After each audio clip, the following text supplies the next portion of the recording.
Good morning बच्चों। तो आपकी सोफिया मैम आपके लिए केमिस्ट्री की एक और नई वीडियो के साथ में, और हम यहाँ पर पढ़ने वाले हैं केमिस्ट्री का एग्ज़ाम पेपर हम यहाँ पर सॉल्व करने वाले हैं। तो मैंने आपको प्रीवियस सेक्शन में वैसे तो कई क्वेश्चंस हमारे जो भी मेजर पार्ट था वो मैंने आपको कंप्लीट करवा दिया था।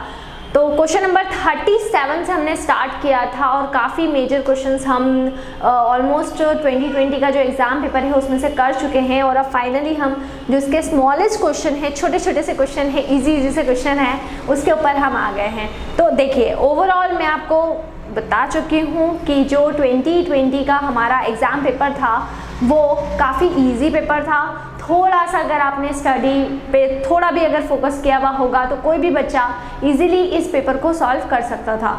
और आने वाले जो भी साल में, ईयर में, हो सकता है मे बी कि ड्यू टू कोविड-19 आपका जो भी पेपर रहेगा वो थोड़ा इजी ही बने। तो अगर आपको एक क्राइटेरिया मिल जाएगा इन पेपर्स को सॉल्व करने से कि आपको आगे आने वाले एग्ज़ाम्स में जो भी एग्ज़ाम पेपर्स आएंगे उनको आपको किस तरीके से, किस पैटर्न से सॉल्व करना है, ठीक है ना।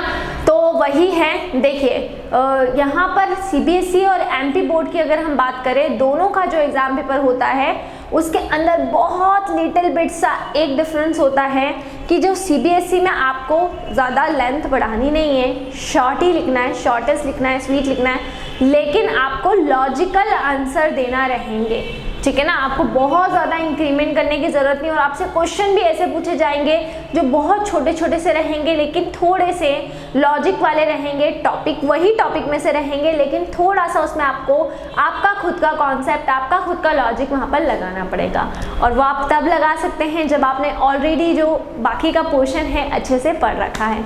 जब बात करें अगर एमपी बोर्ड वालों की, तो एमपी बोर्ड के अंदर जो भी एग्ज़ाम पेपर पूछा जाता है तो उसमें आपको इतनी ज़्यादा उसको एक्सपांड करने की ज़रूरत, मतलब लॉजिक लगाने की ज़रूरत नहीं होती है। उसमें भी अब पैटर्न थोड़ा सा चेंज हुआ है तो थोड़े न्यूमेरिकल वाले पार्ट, कॉन्सेप्ट वाले पार्ट आ जाते हैं, लेकिन ओवरऑल पूरा पेपर थोड़ा सा थ्योरी वाला पोर्शन उसमें ज़्यादा आता है। तो बस वही कॉन्सेप्ट को आपको ध्यान में रखते हुए सीबीएसई वालों का पेपर मैं यहाँ पे सॉल्व करवा रही हूँ। तो देखिए बहुत, और एमपी बोर्ड वाले भी ये पेपर को सॉल्व करें तो उनको भी काफ़ी हद तक हेल्प मिलेगी, ठीक है। तो देखिए बच्चों, हम लास्ट तक कौन से क्वेश्चन नंबर तक पहुँच गए थे? हमने क्वेश्चन नंबर 26 तक का जो पैटर्न है वो कंप्लीट कर लिया था। क्वेश्चन नंबर 26 हमने कंप्लीट कर लिया था। अब मैं आपको यहाँ पर क्वेश्चन नंबर 25 से करवाने वाली हूँ, ठीक है। सो क्वेश्चन नंबर 25 क्या था हमारा? Give the formulas of the following compound. Give the formulas of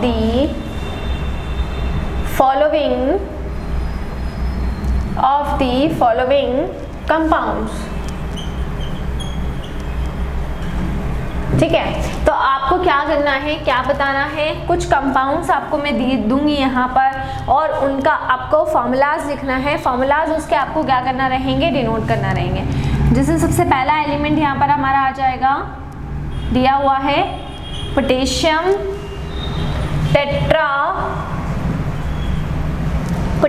tetra hydroxo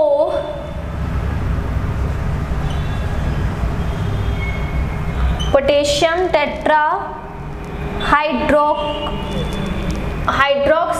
hydroxo आ जाए या हाइड्रोक्साइडो आ जाए, एक ही है।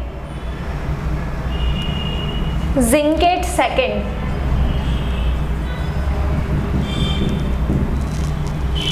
ठीक है ना। ये आपका पहला आपका दिया हुआ है। अब इसकी आपको क्या करना है? इसका फॉर्मूला देना है। तो देखिए बेसिकली आता क्या है, अगर हम नॉर्मली देखते हैं तो नॉर्मली हमारा जो पूछा जाता है वो क्या पूछा जाता है? अगर हम नॉर्मली बात करें तो नॉर्मली हमसे पूछा जाएगा कि आपको फॉर्मूला दिए जाते हैं और उनके आईयूपीएससी नेमिंग पूछी जाती है। कोऑर्डिनेशन केमिस्ट्री के अंदर ये टॉपिक जो है, ये पार्ट जो है, मैंने आपको बहुत ही ज़्यादा डिटेल में पढ़ाया हुआ है। तो अगर बच्चों को यहाँ पर इसको सॉल्व करने में कोई भी प्रॉब्लम आती है तो आप कोऑर्डिनेशन केमिस्ट्री के प्लेलिस्ट में आईयूपीएससी नेमिंग वाले पार्ट पे चले जाएं, तो आपको ये टॉपिक, ये कॉन्सेप्ट क्या हो जाएगा, एकदम क्लियर हो जाएगा। तो हम नेमिंग देने की कोशिश करते हैं। देखिए कॉम्प्लेक्स के अंदर मैंने आपको बताया हुआ है कि जब भी हम कॉम्प्लेक्स की बात करते हैं तो कॉम्प्लेक्स का मतलब होता है मेटल एंड लिगेंड, ये दो चीज़ें तो मेनली होती ही है, जिसमें जो भी हमारे मेटल होते हैं उनको हम सेंट्रल मेटल आयन के नाम से डिनोट करते हैं, और वो जो सेंट्रल मेटल आयन होते हैं उन सेंट्रल मेटल आयंस को जो भी लिगेंड होते हैं वो इलेक्ट्रॉन पेयर डोनेट करने का काम करते हैं। ठीक है, अब लिगेंड के भी कई टाइप्स होते हैं, पॉजिटिव लिगेंड, नेगेटिव लिगेंड और न्यूट्रल लिगेंड, लेकिन मेनली जो कॉम्प्लेक्स बनता है वो इन दोनों से ही बनता है, जिसमें मेटल और लिगेंड की बॉन्डिंग को रिप्रेजेंट किया जाता है। उसके अलावा अगर हम बात करें तो कोऑर्डिनेशन स्फेयर होता है, जिसमें मेटल और लिगेंड को छोड़कर कैटायन आ जाते हैं, एनायन आ जाते हैं, ये सब पूरा आपका अदर कोऑर्डिनेशन स्फेयर होता है, जो वैलेंसी को सेटिस्फाइड करने के लिए, वैलेंसी के सेटिस्फैक्शन के लिए यूज में आता है। तो आपको बेसिकली यहाँ पर वो वाला कॉन्सेप्ट बहुत अच्छे से मालूम होना चाहिए, तभी आप यहाँ पर इसको सॉल्व कर सकते हैं। चलिए, तो इस नाम से आपको मालूम हो रहा है क्योंकि सबसे पहले हम जब IUPAC नेमिंग करते हैं तो सबसे फर्स्ट ऑफ ऑल हम केटायन की नेमिंग करते हैं। सो केटायन की नेमिंग अगर हमको करना है तो देखिए, पोटेशियम हम यहाँ पर ले लेते हैं। पहले मैं यहाँ पर K ही लिख देती हूँ, पोटेशियम को K, है ना, पोटेशियम को मैंने क्या लिख दिया है, K लिख दिया है। अब पोटेशियम के बाद में यहाँ पर टेट्राहाइड्रोक्साइडो है ना, तो ये हमारा एक स्क्वायर ब्रैकेट, पोटेशियम को मैं बाद में स्टेबल करूँगी, पहले मैं डायरेक्टली जाती हूँ टेट्राहाइड्रोक्साइडो पर। तो टेट्राहाइड्रोक्साइडो, हाइड्रोक्साइडो मतलब कि क्या, OH होता है, हाइड्रोक्साइडो और टेट्रा है, मतलब इसका कोऑर्डिनेशन नंबर कितना है, 4 है। तो आपको दिखाई दे रहा है कि जो हाइड्रोक्साइडो है वो आपका क्या हो गया है, OH की पावर 4। ठीक है, तो टेट्राहाइड्रोक्साइडो, उसके बाद में जिंकेट, जिंक के लिए हम यहाँ पर Zn लिख देते हैं। ठीक है, अब यहाँ पर सुनिएगा ध्यान से, यहाँ पर पोटेशियम को हमें स्टेबल करना है कि पोटेशियम यहाँ पर कितने होंगे, तो उसके लिए हमें यहाँ पर कोऑर्डिनेशन स्टेट निकालनी पड़ेगी। ठीक है, हमारा ऑक्सीडेशन स्टेट हमको निकालनी पड़ेगी। तो उसके लिए हम क्या करेंगे, जब हम फॉर्मूले से नेमिंग पर जाते हैं, तो फॉर्मूले से नेमिंग पर जब जाते हैं तो सेंट्रल मेटल एटम जो हमारा होता है हम हमेशा उसकी ऑक्सीडेशन स्टेट निकालते हैं। लेकिन यहाँ पर अगर हम देखें तो यहाँ पर इस पूरे कॉम्प्लेक्स के अंदर अभी जो हमारा सेंट्रल मेटल आयन है उसकी हमें ऑक्सीडेशन स्टेट दी हुई है। तो हमें यहाँ पर इस पूरे कॉम्प्लेक्स के ऊपर ओवरऑल कितना चार्ज है वो हमें निकालना है। पोटेशियम यहाँ पर दिया हुआ है तो डेफिनेटली यहाँ पर पॉजिटिव चार्ज ही होगा, लेकिन केटायन यहाँ पर कितना होगा, कितने नंबर यहाँ पर हम पोटेशियम को देंगे वो हम कैसे निकालेंगे, उसकी ऑक्सीडेशन स्टेट से निकालते हैं। तो चलिए हम इसको सॉल्व कर लेते हैं। तो देखिए, जिंक की ऑक्सीडेशन स्टेट कितनी दे रखी है, +2 दे रखी है। ठीक है, फिर मैंने यहाँ पे प्लस का साइन लगा दिया।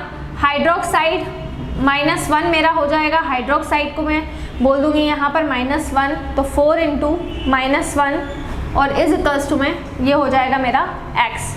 तो जो मेरी x की वैल्यू होगी वही इस कॉम्प्लेक्स के ऊपर ओवरऑल चार्ज होगा, और जो वैल्यू आएगी उतने ही पोटेशियम के ऊपर मुझे उतना ही चार्ज यहाँ पर लगाना पड़ेगा। तो अब चलिए देख लेते हैं। तो +2 यहाँ पर था और ये 4, और हाइड्रोक्साइड की क्या होती है, -1 होती है, तो 2 एज इट इज। 4 में से -1 जब जाएगा तो बचेगा -4 इज इक्वल्स टू में x। तो आप देख सकते हैं कि x की वैल्यू कितनी आई है, -2 आई है। अगर x की वैल्यू माइनस में आती है तो आपको केटायन ऐड करना है, उसमें जो भी केटायन में ऐड करना है, और अगर प्लस में आती है तो जो भी एनायन होगा उसमें आपको बढ़ाना है। आ रही बात समझ में? तो यहाँ पर -2 है, इसका मतलब कि पोटेशियम पे +1 चार्ज होता है। इट मीन्स कि पोटेशियम कितने होंगे, यहाँ पर पोटेशियम 2 हो जाएंगे। आया आप लोगों के समझ में? तो पोटेशियम हो गए 2, तो इसका फॉर्मूला क्या हुआ, इसका फॉर्मूला हुआ K2Zn OH का होल 4। ठीक है, तो बहुत ही इजी सी इसकी क्या थी, नेमिंग थी। अब मैं आपको सेकंड भी करके बताती हूँ, सेकंड वाला भी इसमें दिया हुआ है। बी वाला पार्ट हम यहाँ पर देख लेते हैं कि हमारा बी वाला पार्ट क्या है। तो इसमें बी वाला पार्ट हमें दिया हुआ है हेक्सामाइन,